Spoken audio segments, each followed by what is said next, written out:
दो इंडिविजुअल कभी भी एक जैसे नहीं होते। दोनों में कुछ ना कुछ डिफरेंस, कुछ ना कुछ अंतर होता ही है। फिर चाहे सेम पेरेंट्स के बच्चे हों, दो बच्चे तीन बच्चे सेम पेरेंट्स के भी हों, तो उनमें भी हमने कुछ ना कुछ अंतर देखने को मिल जाता है।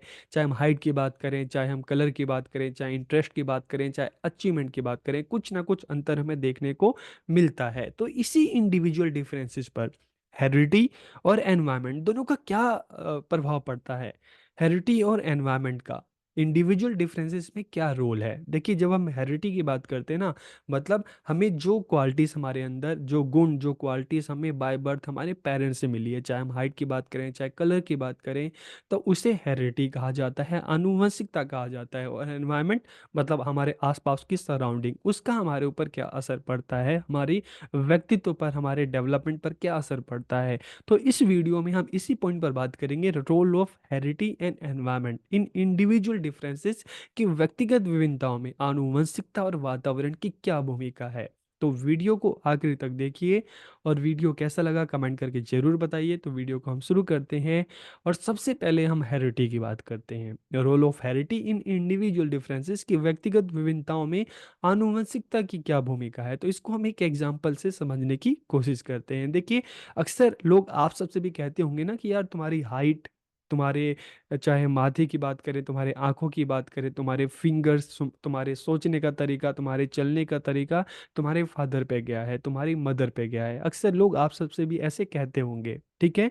तो इसी तरह से ऋषु के साथ भी ऐसा हुआ। ऋषु का जब जन्म हुआ तो उसकी आंखें ब्राउन थी और उसके जो बाल थे वो काले थे। तो लोग उसको क्या कहते थे कि तुम्हारी जो आंखों का रंग है तुम्हारे फादर पे गया है, ठीक है, और तुम्हारे जो बाल का रंग है तुम्हारे माँ पे गया है। तो he inherited the colour of his eyes from his father and his hair was like his mother, की उसकी जो आंखों का रंग था उसके फादर पे गया था और बालों का रंग उसकी मदर पे गया था, ठीक है।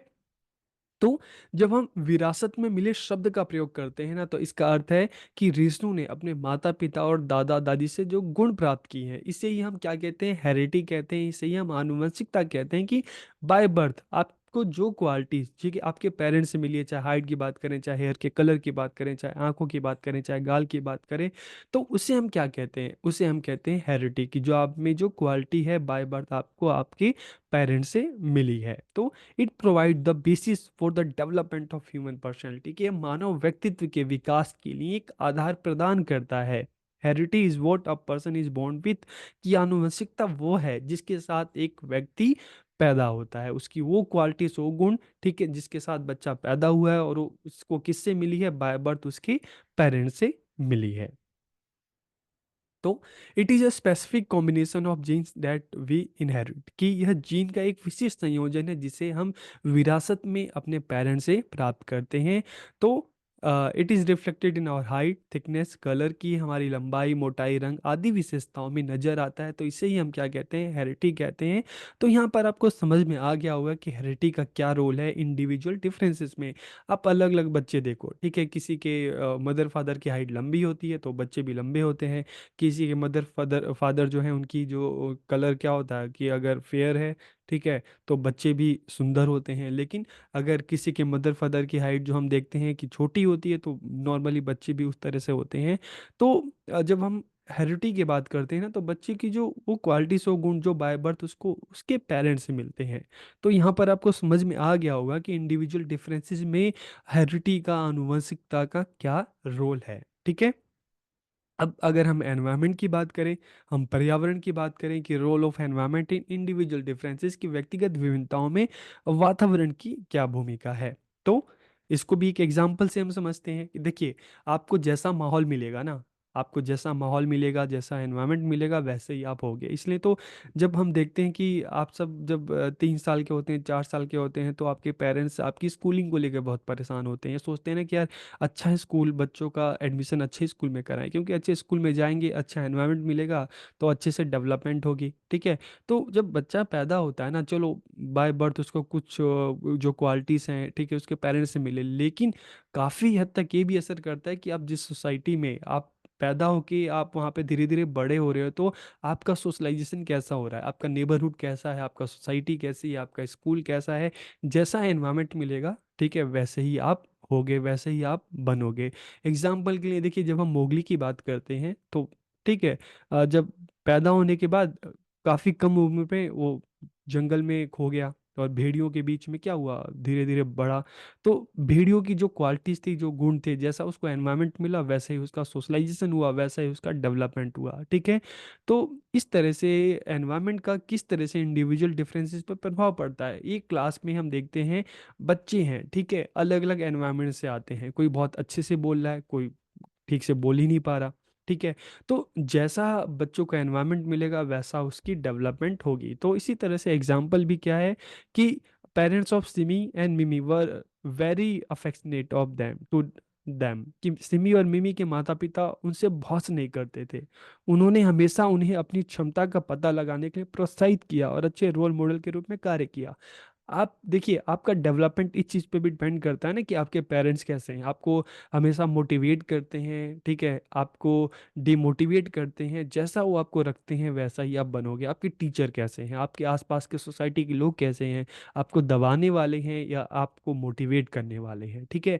जैसा भी होगा, अगर आपको मोटिवेट करने वाले हैं तो वो कॉन्फिडेंस आपके अंदर डेवलप होगा, लेकिन आप अगर आपको डिमोटिवेट करने वाले हैं तो आप हमेशा दबे दबे से सहमे सहमे से रहोगे।